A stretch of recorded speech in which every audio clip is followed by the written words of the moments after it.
আজ মহাদেবের জন্য নিজের হাতে মালা গেঁথে নিয়ে যাব। তো সেই জন্যই আমি দেখো ফুল তুলে নিয়ে এসে পাপড়িগুলো ছাড়িয়ে দিয়েছি, দিয়ে মালা গাঁথছি। এইভাবে কিন্তু আমি এই ফার্স্ট টাইম মালা গাঁথছি, কারণ প্রতি বছর গোটা গোটায় ফুলের মালা গাঁথা হয়। তো এবার ইচ্ছে হলো যে একটু অন্যরকমভাবে ঠাকুরের জন্য মালা গাঁথি। প্রতি বছর তো একই মালা দিই, এবার না একটু অন্যরকম দিই। তো দেখো নিজের হাতে মালা গেঁথে তোমাদেরকে দেখাচ্ছি আমি কটা মালা গেঁথেছি। এই দেখো আমাদের শিবতলায় মানে কালীতলায় দুটো শিব আছে, দুটো শিবের জন্য বড় মালা, আর আমার ঘরে ছোটো শিবের জন্য ছোটো মালা গেঁথেছি।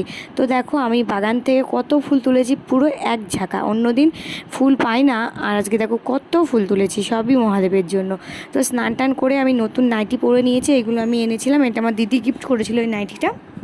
তো চলো ঘরের পুজোটা দিয়েই তবেই কিন্তু আমি যাব পুজো দিতে, কারণ আমি ঘরের পুজো না দিয়ে কিন্তু আমি বাইরে থেকে বেরোই না, খুব কম হয়ে যায় সেটা। তো বাড়ির পুজোটা দিয়েই তারপরে আমি চলে যাব কালীতলায়।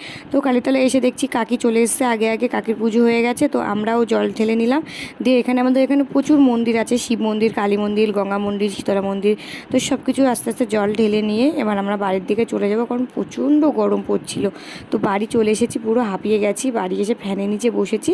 তো মা এখন রুটি করেছে, অনেক কিছুই করেছে দেখলাম, তো নিয়ে আমি ঘরে চলে আসলাম। রুটি করেছে, তারপরে ডাল করেছে, ছোলার ডাল, তোমার হচ্ছে নারকেল দিয়ে করেছে, আর সিমুই করেছে, আর কুমড়োর তরকারি করেছে। তো চলো আজকের মতো টাটা।